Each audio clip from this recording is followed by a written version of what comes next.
हरिओम। नमस्ते आप सभी को। पुनः आपका इस संस्कृत प्रभा नामक यूट्यूब चैनल पर हार्दिक स्वागत एवं अभिनंदन। स्वास्थ्य ठीक न होने के कारण निरंतर वीडियो आपको प्राप्त नहीं हो पाई। पुनः हम आए आपके सामने अष्टाध्यायी सहज बोध का पाठ लेकर, जिसमें कि हम लोग अष्टाध्यायी सहज बोध का चिंतन कर रहे हैं, पाणिनीय पौष्टिक प्रक्रिया का। उसी क्रम में हम लोग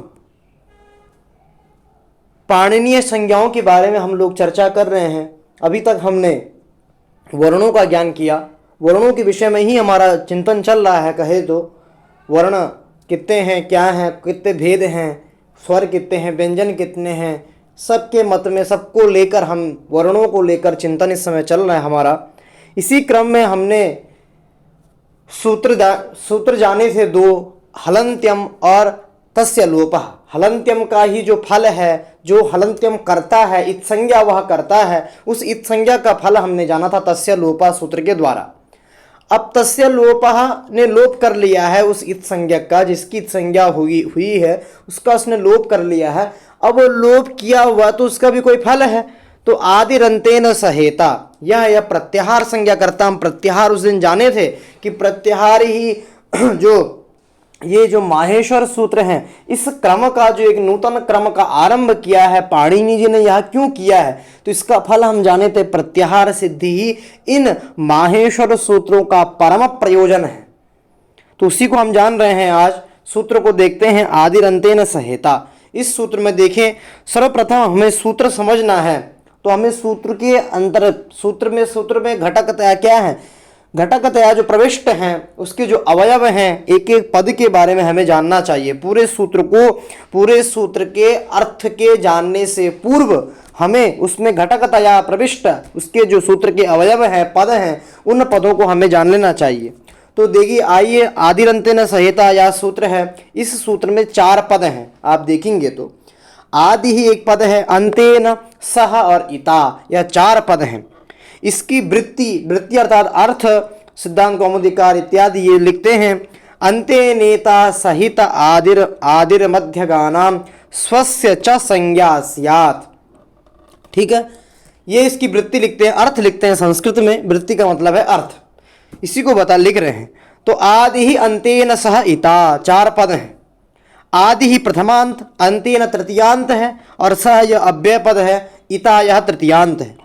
ठीक है, अब क्या होता है, सूत्र में तो हमें 4 ही पद दिखाई दे रहे हैं, और इसका विवरण जब कर रहे हैं, जब इसकी वृत्ति लिख रहे हैं, जब इसका अर्थ लिख रहे हैं, तब हम 2 अन्य पद लेके और आ रहे हैं, मध्यगानाम और स्वस्य। ये 2 पद वृत्ति में अतिरिक्त आ रहे हैं, या इनका पाठ सूत्र में नहीं है। जैसे कि हमने हलन्त्यम इस सूत्र में जाना था कि वृत्ति तो लिखते हैं उपदेशे अंत्यम हलित स्यात्, परंतु सूत्र में 2 ही पद हैं, हलन्त्यम और हल और अंत्यम। तो ये उपदेशे इत कहाँ से आता है?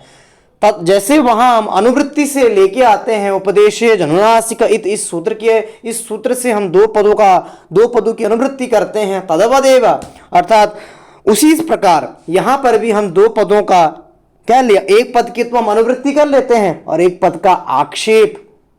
ठीक है, आक्षेप कर लेंगे, उसको अर्थापत्ति प्रमाण आप जानते हैं आक्षेप को ही, येन बिना यद अनुपन्नम तत्तेन आक्षेप्यते, पीनोयम देवदत्ता दिवा न भुंगते। इस प्रकार से हम करते हैं। ये सब चर्चा हम नहीं करेंगे, बहुत हमें व्याख्यान विस्तार से नहीं जाना है, हमें वस्तु जो मूल बात है उसको समझना है, क्योंकि अभी हमें शुरुआत है, व्याकरण में प्रवेश चाहते हैं।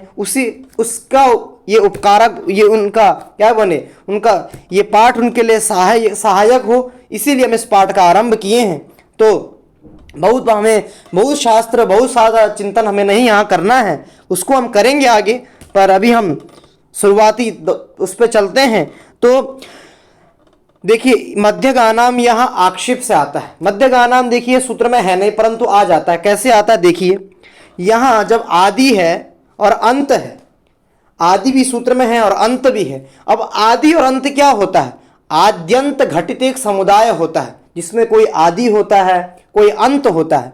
जब कोई आदि होता है, कोई अंत होता है, तो मध्य तो अपने आप आ जाता है, अपने आप उसका आ गया कि नहीं। किसी ने कुछ बोल दिया, किसी ने पुत्र बोल दिया, मान के चलो पुत्र किसी ने बोल दिया, पुत्र, तो पिता अपने आप बिना पिता के पुत्र हो सकता है। ऐसे ही जब आदि है, अंत है, तो मध्य न कुछ तो होगा ही। किसी ने बोल दिया कि यहां से लेकर वहां तक के लोग आइए, सूरज से लेकर शाम तक जितने भी छात्र हैं वे आ जाइए। तो सूरज एक प्रथम था, उसका नाम ले लिया, और अंत वाले का नाम ले लिया, तो मध्य में बैठे हुए जो लोग होंगे उनका अपने आप स्वतः ज्ञान हो जाएगा। उसी प्रकार यहां पर भी आद्यंत घटित एक समुदाय है, ठीक है। समुदाय में कोई आदि है, कोई अंत है, कोई मध्य है। तो मध्य गांव का आदि अंतेन, आद्यंत घटित जो समुदाय है उससे हम क्या कर लेते हैं, मध्यगामियों का क्या कर लेते हैं, आक्षेप कर लेते हैं। अर्थात आद्यंत घटित समुदाय का आक्षेप कर लेते हैं।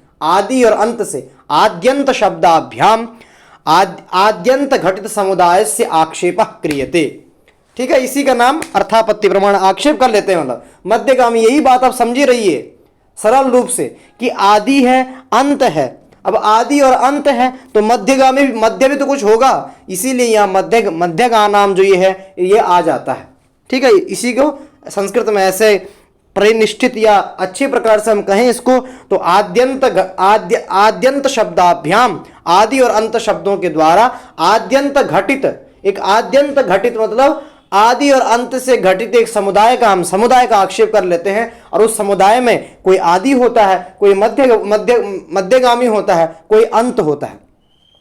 उसी से हम यहाँ मध्यगानाम का क्या कर, मध्यगानाम इस सूत्र में आ जाता है, ठीक है। दूसरा जो पद है स्वस्य क्या होता है, सूत्र है स्वम रूपम शब्दस्या शब्द संज्ञा।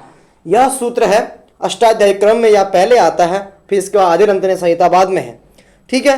तो स्वम रूपम शब्दस्या शब्द संज्ञा, इस सूत्र से यहाँ स्वम की अनुवृत्ति आ जाती है। और स्वम यह द्वितीयांत जो पद है उसको षष्ठ्यंततया हम विपरिणाम कर देते हैं, उसकी विभक्ति को चेंज बदल देते हैं। षष्ठ्यंत है तो उसको स्वस्य, उसका पद क्या हो जाता है, स्वस्य हो जाता है, विभक्ति उसमें षष्ठी आ जाती है, तो अर्थ बन जाता है अंतेन में तृतीया है तो तृतीया अंतेन इता विशेष विशेषण बन जाएंगे। कैसा, इत चाहिए तो अंत्यत्व विशिष्ट इत चाहिए। तो अंतेन इता सह आदि ही मध्यगानाम संज्ञा स्वस्य च संज्ञा स्यात्। अर्थात हिंदी में अर्थ हो जाएगा अंतिम इत वर्ण के सहित जो आदि वर्ण वह मध्यगामियों का बोध होता है, और स्वतः अर्थात स्वतः से लेना आदि। क्यों लेना है हम आगे बताएंगे। यही बात हम इसमें लिखे हैं, आप इसको पढ़ सकते हैं, पूरी बात लिखे हैं। मध्यगानाम जो पहली स्लाइड है उसमें हम लिखे मध्यगानाम कहाँ से आता है और स्वस्य कहाँ से आता है, तो आप इसको एक बार पढ़ लीजिएगा। बात स्पष्ट हो गई है कि आद्यंत मध्यगानाम कहाँ से आ जाता है, आद्यंत घटित हम एक समुदाय मान लेते हैं, उसमें आदि है, आदि और अंत तो सूत्र में है ही, और मध्यगानाम नहीं था वह भी आ जाता है, ठीक है। और स्वस्य स्वम रूपम शब्दस्या शब्द संज्ञा, इस सूत्र के स्वम की अनुवृत्ति कर लेते हैं, उसको षष्ठ्यंततया विपरिणाम कर लेते हैं। पुनः यह जिज्ञासा होती है, देखिए संज्ञा सूत्र है, हम अभी संज्ञा प्रकरण का चिंतन कर रहे हैं, संज्ञा सूत्राणाम प्रकरणम, ठीक है। संज्ञा सूत्रों का हम प्रकरण, उसका एक संज्ञा सूत्रों का एक प्रकरण का चिंतन हम लोग कर रहे हैं।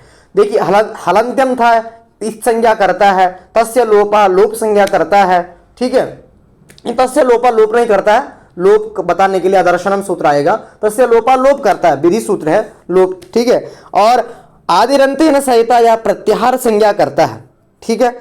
अब देखिए संज्ञा सूत्र होते हैं, संज्ञा सूत्रों का नियम होता है, स्वरूप होता है कि उसमें दो चीज होती है, एक होता है संज्ञा दल। जैसे हलंत्यम है तो हलंत्यम में संज्ञा क्या है, इत, जो इत आता है ना ऊपर से वह संज्ञा है, तो एक संज्ञा दल हो गया इत, और एक हो गया संगी दल। किसकी इत संज्ञा होती है, तो उपदेशे हलंत्यम इत, उपदेशे हलंत्यम या संगी दल है, ये संगी बनता है, इसकी संज्ञा ना होती है, इसकी होती है इत संज्ञा। और क्या होती है, तो संज्ञा होती है, संज्ञा क्या है, इत संज्ञा। तो दो चीज होती हैं, एक होता है संज्ञा दल, एक होता है संगी दल। तद्वदेव इस सूत्र में आदिरंतेन सहेता इस सूत्र में, परंतु ऐसा हमें नहीं दिखाई दे रहा है। यहाँ तो सब क्या है, संज्ञी ही दल दिखाई दे रहा है, संज्ञा दल नहीं दिखाई दे रहा है। ठीक है, संज्ञा दल नहीं है, तो इसीलिए यहाँ क्या कर देते हैं, आद्यंत घटित का जो हम क्या कर देते हैं, आद्यंत घटित समुदाय का हम आक्षेप कर देते हैं, और वही क्या होता है, वही संज्ञा होती है। ठीक है, वही संज्ञा हम बनाते हैं। आद्यंत घटित समुदाय अवयविनम संज्ञिनम आश्रित्य अच हल इत्यादि संज्ञा विधेया। ठीक है, अच हल इत्यादि संज्ञाओं का क्या करते हैं, हम विधान करते हैं। ठीक, वही यहाँ लिख रहे हैं, सूत्रोच्चारित पद संज्ञा है, आक्षेप किया है वह संज्ञी है और सूत्रोच्चारित पद संज्ञा है। ठीक है, आद्यंत घटित समुदाय वह संज्ञी होगा और आदिरंतेन स इता यह क्या होता है, ये संज्ञा होगा। ठीक है, सूत्र का हिंदी में अर्थ, थोड़ा हिंदी में आप इस सूत्र का अर्थ जो है ना वो घटाने में बहुत थोड़ा सा हमसे क्या हो जाती है, थोड़ा सा उसमें हम भूल हो जाती है हमसे, इसलिए आप इस सूत्र के अर्थ को अच्छे से घटाइएगा। हम घटाए हैं, अंतिम इत वर्ण के सहित जो आदि वर्ण, बात समझिएगा कि अलग अलग नहीं लेना है, अंतिम इत संज्ञक अलग से, आदि वर्ण अलग से नहीं लेना है। अंतेन इता सह आदि ही, अंतिम इत संज्ञा को पकड़ना है, तत्सहित उसके साथ आदि को। जैसे आपने मान के चलो हमने घटाया है, अच प्रत्याहार बनाना है, तो अंतेन इता सह आदि कौन हो गया, अंतिम कौन हो गया, आई औच का चकार, और तत्सहित आदि कौन हो गया, अच, आई उनका आ, तो क्या हो गया, अंतेन इता सह आदि हो गया अच। अच कैसे होना समझ में आया, अंतेन इता सह आदि ही, अंतिम इत संज्ञक हो गया आई औच का चकार, तत्सहित आदि हो गया आई उनका आ। अब क्या हो गया, अंतेन इता सह आदि कौन हो गया, आ नहीं हुआ, अंतेन इता सह आदि हो गया अच। वह अच क्या होगा, मध्यगानाम वर्णानाम बोधकः, मध्यगामी जो वर्ण होंगे, मध्यगामी मतलब अकार से लेकर चकार पर्यंत तक जो भी मध्य में वर्ण आते हैं, ई उ रिल री ए ओ आई औ, ये जो भी हैं इन सारों का बोधक होगा। और स्वस्य अर्थात आदि वर्णस्य, स्वस्य से हमेशा आदि लेना है, क्योंकि जो होते हैं सर्वनाम शब्द हैं स्वस्य हमेशा सर्वनाम शब्द क्यों होते हैं, प्रधान के परामर्शक होते हैं। अब प्रधान कौन है, अब प्रधान कौन है, तो इसमें बात आती है, यहाँ जो अंत्यन में तृतीया हुई है वह अप्रधान सयुक्ते प्रधाने सूत्र के द्वारा अप्रधान अर्थ में तृतीया हुई है, इसलिए यहाँ अंत्यन में अंत्य में तृतीया जो हो रखी है वह अप्रधान में है, वह प्रधान नहीं है। और जो स्वस्य से जो पद लिया जाएगा वह हमेशा प्रधान होगा, तो प्रधान हमेशा फिर आदि होगा, अंत नहीं होगा। ठीक है, क्योंकि अंत्यन में क्या हो रखी है, अप्रधान में तृतीया हुई है, इसीलिए हम आदि स्वस्य से आदि को पकड़ते हैं। ठीक, तो यहां हमने घटाया है, तो मध्यगामी अर्थात ई उ रिल री इनका बोध, और अपना मतलब आदि वर्ण का आ का, तो आ बोलने से अच बोलने से हमें आ ई उण रिल रिक ए ओंग आई औच आई औ, ठीक है, इत्तों का बोध होता है, इनका हमें बोध होगा। ठीक, परंतु फिर हमें यह भी चिंतन कर लेना चाहिए कि आदिरंतेन सहिता इस सूत्र के द्वारा जो संज्ञा की जाती है वो प्रत्याहार होती है, और प्रत्याहारों के विषय में यह बात, जैसे क्योंकि क्या होगा, जैसे अभी हम चर्चा कर रहे हैं कि मध्यगानम, अब मध्यगामी तो जैसे ई है, जैसे ऊ है, वैसे ही क्या है, णा भी है, रिल रिक का का भी है, तो क्या इनका भी बोध प्रत्याहार में होता है, यह बात हमें समझ लेनी चाहिए। तो बोलते हैं कि प्रत्याहारेषु इताम न ग्रहणम, इताम अर्थात इत संज्ञक वर्णानाम ग्रहणम न भवति। प्रत्याहारेषु, जब आप प्रत्याहार बनाते हैं, अच अक अण इत्यादि प्रत्याहार बनाएंगे, तब उन प्रत्याहारों में यद्यपि आई जो इत संज्ञक वर्ण है णा का, वो मध्यगामी होते हैं, वो मध्य में होते हैं, तथापि उनका बोध प्रत्याहारों में नहीं होता है। जब आप अच बोलेंगे तो अच में आ ई उ रिल री ए ओ आई औ यही वर्ण आएंगे, आ ई उण रिल रिक ए ओंग ऐसा नहीं आएंगे, अर्थात ये इत संज्ञक वर्णों का प्रत्याहारों में बोध नहीं होता है। अनुनासिक इत्यादि निर्देशात, कैसे यह बोध होता है, तो अनुनासिक यह प्रयोग बनाते हैं। यहां पर यणापत्ति दोष है, अगर क्या होते, अगर प्रत्याहारों को जो इत संज्ञक वर्ण है उनका भी प्रत्याहार में बोध होता तो अनुनासिक यहां पर क्या हो जाता, यण हो जाता। यण घटित रूप पाणिनि जी मुख नासिका वचनोनुनासिका, यहां पर अनुनासिका जो ये प्रयोग दे रखे हैं यहां पर यण घटित रूप उनको देना होता, ऐसा नहीं दिए हैं। यही निर्देश यह ज्ञापित करता है कि प्रत्याहारेषु इताम न ग्रहणम, प्रत्याहारों में इत संज्ञक वर्णों का ग्रहण नहीं होता है। अर्थात अब अच कहने से आपको आ ई उ रिल री ए ओ आई औ इन्हीं वर्णों का 9 वर्णों का बोध होगा। अकारादि चांत घटित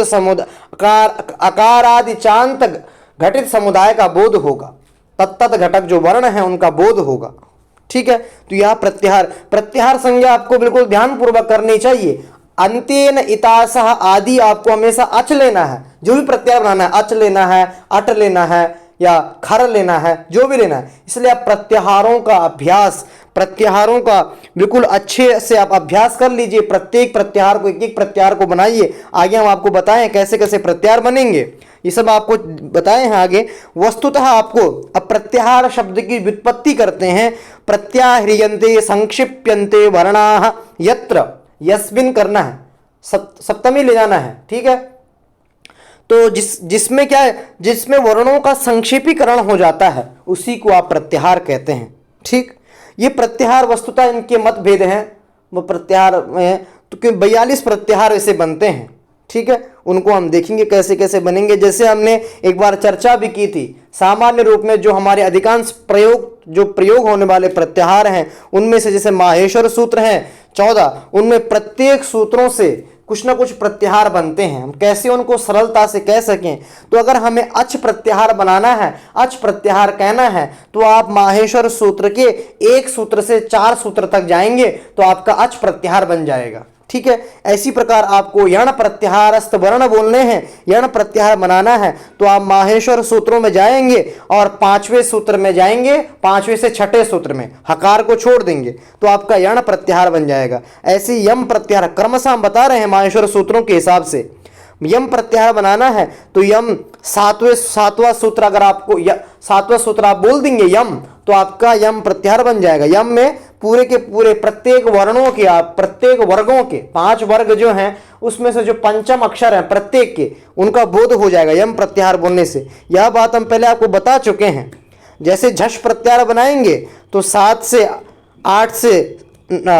से 9 तक जाएंगे। ऐसे जश प्रत्याहार 10वें सूत्र से जश प्रत्याहार बनेगा। इस प्रकार से हम प्रत्याहारों को भी समझ लें और अन्य जो भी प्रत्याहार हैं उनका हम अच्छे से अभ्यास कर लें। प्रत्याहारों का अभ्यास, क्योंकि प्रत्याहार संधि आपको करना है। प्रत्याहारों आगे व्याकरण में गति चाहिए आपकी, समझिए, तो प्रत्याहार आपको झटिति, इस प्रत्याहार में ये प्रत्याहार इस सूत्र से इस सूत्र तक जाएगा, इस प्रत्याहार में ये वर्ण आएंगे, इसमें वर्ग के कौन कौन से वर्ण हैं और वर्ग के कौन से वर्ण हैं इनका, क्योंकि अभी आप अल्प प्राण, महाप्राण, बाह्य प्रयत्न, आभ्यंतर प्रयत्न जानेंगे तो भी आपको प्रत्याहारों की बहुत आवश्यकता पड़ेगी। वहां भी प्रत्याहारों से ही व्यवहार किया गया है जानने के लिए, बाह्य प्रयत्न ये है या आभ्यंतर प्रयत्न है। इसलिए आप प्रत्याहारों को अच्छे से बिल्कुल समझ के आगे चलिए। तो आप इसका अच्छे से प्रत्याहारों का अभ्यास कर लीजिए। ये प्रत्याहार देखिए, आपको 2 संज्ञा जाननी पड़ेगी तब आपका प्रत्याहार बनेंगे। आपको हलंत्यम इस सूत्र को भी जानना पड़ेगा। जब तक आपको इति ही पता नहीं होगा, इसका जो सिद्धांत कौमुदी इत्यादि में जो अन्योन्याश्रय दोष भी किया है, क्या बोलते हैं, सिद्धांत कौमुदी में तो 2 हलंत्यम सूत्र हैं। एक आवृत्त हलंत्यम सूत्र है, आवृत्ति करने से उसका परिहार किया गया है अन्योन्याश्रय का, उसके हम यहाँ चर्चा नहीं करते हैं। परंतु आपको जब इत संज्ञा का मालूम होगा, इत संज्ञा आप जानते होंगे, इत संज्ञा आप अच्छे से कर सकते हैं, तभी आप प्रत्याहार बना सकते हैं। इसलिए आप दोनों संज्ञाओं को अच्छे से बिल्कुल प्रत्याहार संज्ञा और प्रत्याहार कितने हैं उनको, प्रत्येक प्रत्याहार को भी प्रत्याहार बोलेंगे, उसका आपको अच्छे से अभ्यास होना चाहिए। इसी क्रम में देखिए, वर्णों की चर्चा हम लोग कर रहे हैं तो वर्णों के उच्चारण स्थान है, पाणिनीय शिक्षा आप देखेंगे ग्रंथ को, वहां पर ये सारी चर्चाएं आती हैं। तो इसी क्रम में देखते हैं अकुह विसर्जनीयानाम कंठः। क्रमशः वर्णों को देखिए, आ और कु मतलब हम आपको पहले बता चुके हैं, कूचू तू तू पु एते उदिता, ये उदित है। कूचू तू तू ये मतलब कु मतलब हो गया कवर्ग, चू मतलब चवर्ग। इस हिसाब से आपको आगे देखना है, समझना है। तो अकार का कु मतलब कवर्ग का, काखा गा घा गा, हकार का और विसर्ग का जो उच्चारण स्थान होता है, आप इनको बिल्कुल उपयोग करके इनका प्रयोग कर सकते हैं, बिल्कुल साक्षात देख सकते हैं। अकार बोलते समय आपका कंठ से आपकी अकार का जो उच्चारण है स्थान है वह कंठ है। ऐसी का वर्ग में ले लीजिए, का खा गा घा गा, कोई भी उच्चारण करेंगे आप तो क्या होगा, कंठ से कंठ की सहायता आप ले रहे होंगे, कंठ से आप बोल रहे होंगे। ठीक है, इसी प्रकार इचु यशान, ये जो सूत्र हैं छोटे छोटे से, ये सूत्र रूप में इनको पाणिनि जी के सूत्र नहीं है यद्यपि, परंतु ये पाणिनीय शिक्षा है।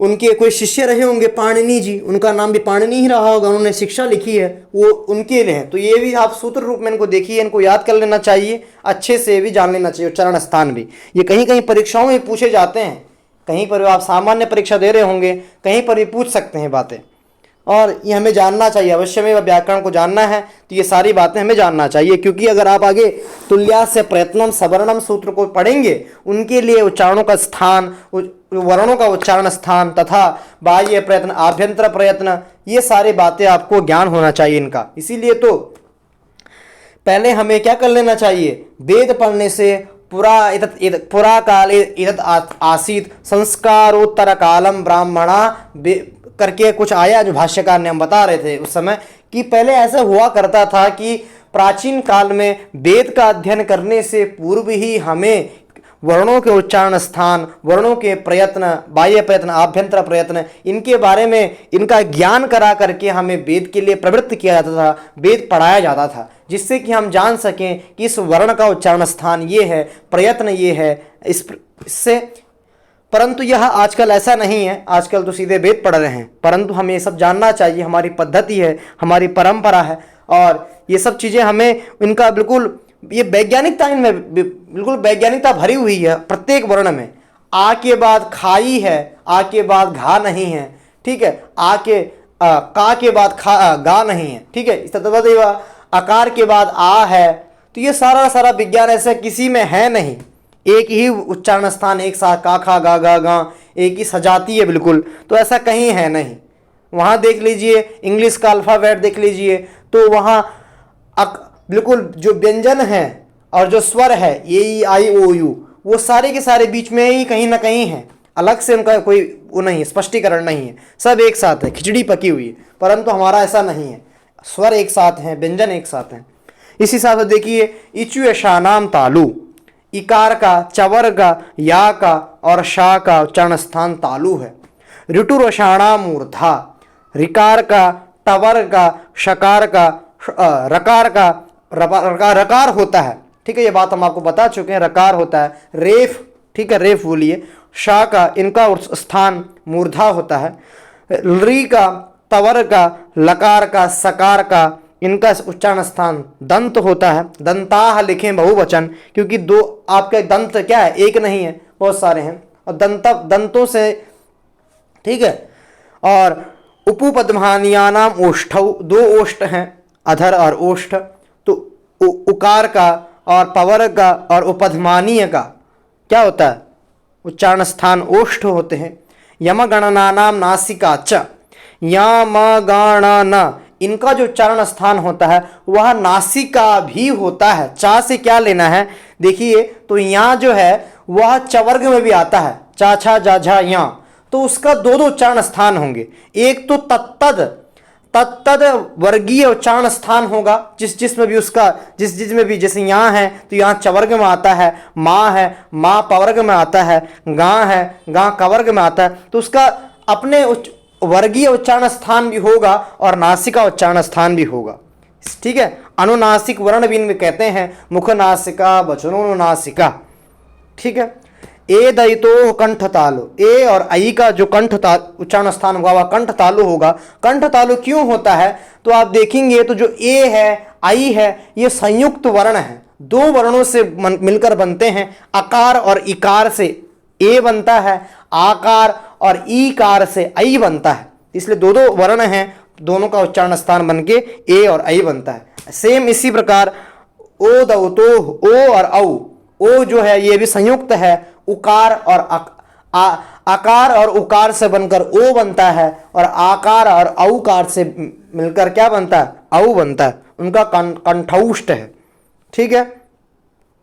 इसी प्रकार वकार का जो है दंतोष्ठ है या विशिष्ट उच्चारण स्थान इसका है। और जिह्वा मूलीय से जिह्वा मूलम, आप जानते हैं अक्का अक्ख इति कखाभ्याम प्रागर्ध विसर्ग सदृशो जिह्वा मूलीय। ठीक है, इस सब के उच्चारण स्थान हम इस जिह्वा मूलीय क्या होता है, ये अयोगवाह को चिंतन जब हम कर रहे थे अयोगवाहों का, उस समय हमें बात कर चुके हैं। तो उसका उच्चारण स्थान जिह्वा मूल भाग होता है, जिह्वा मूलीय। और नासिका अनुस्वारस्य, अनुस्वारस्य नासिका, अनुस्वार का जो उच्चारण स्थान होता है वह क्या होता है, नासिका होता है। अनुस्वार का जो उच्चारण स्थान हम करेंगे, फलम रामम इत्यादि ये जो हम उच्चारण करते हैं वह क्या है, अनुस्वार का नासिका है। तो हमने आज प्रत्याहारों के बारे में जाना, प्रत्याहार पर विशेष हमने ध्यान दिया, प्रत्याहार के विषय में विशेष हमें जानना चाहिए और इसका अच्छे से हम अभ्यास बार बार यह बात कह रहे हैं। इसमें प्रत्याहारों में थोड़ा सा भी दिक्कत हुई तो आगे आपकी गति नहीं हो पाती है, इसलिए प्रत्याहारों का अच्छे से अभ्यास करके चलिए। ठीक है। और वर्णों के उच्चारण स्थानों को आप याद कर लीजिए, प्रत्येक के उच्चारण स्थान, हम कोई भी पूछेगा आपको कि इसका उच्चारण स्थान क्या है, ये आप याद कर लीजिए। इसी के साथ हम आगे के पाठ में जानेंगे वर्णों के प्रयत्नों के बारे में। प्रयत्न होते हैं, ठीक है, वर्णों के प्रयत्न होते हैं, कुछ आभ्यंतर प्रयत्न होता है, वर्णों के उच्चारण से पूर्व ही कुछ प्रयत्न होते हैं, कुछ वर्णों के उच्चारण होने के बाद होते हैं। दो प्रकार के प्रयत्न हैं, बाह्य प्रयत्न और आभ्यंतर प्रयत्न। उनके बारे में जानेंगे, बाह्य प्रयत्न कितने हैं, आभ्यंतर प्रयत्न कितने हैं, किस वर्ण का कौन सा प्रयत्न है। ठीक है, ये सारी बातें हम क्या करेंगे, अगले वीडियो में करेंगे। आज के लिए इतना ही रखते हैं। आप सभी को नमस्ते। आशा करता हूँ कि आप सभी लोगों को यह पाठ लाभकारी हो रहा होगा, आप इससे लाभ ले रहे होंगे और तथा इस वीडियो को, इस पाठ को आप अधिक से अधिक शेयर करें, जिससे कि और लोग जो व्याकरण को पढ़ना चाहते हैं, संस्कृत को जानना चाहते हैं, अपने संस्कारों को जानना चाहते हैं, वो उन तक ये बातें पहुंच सके और लोगों को यह लाभ मिल सकें, आप लोग इसका अभ्यास कर सकें। तो इसी के साथ आज अपनी वाणी को यहीं पर विराम देते हैं। आप सभी को नमस्ते, धन्यवाद, नमः संस्कृताय।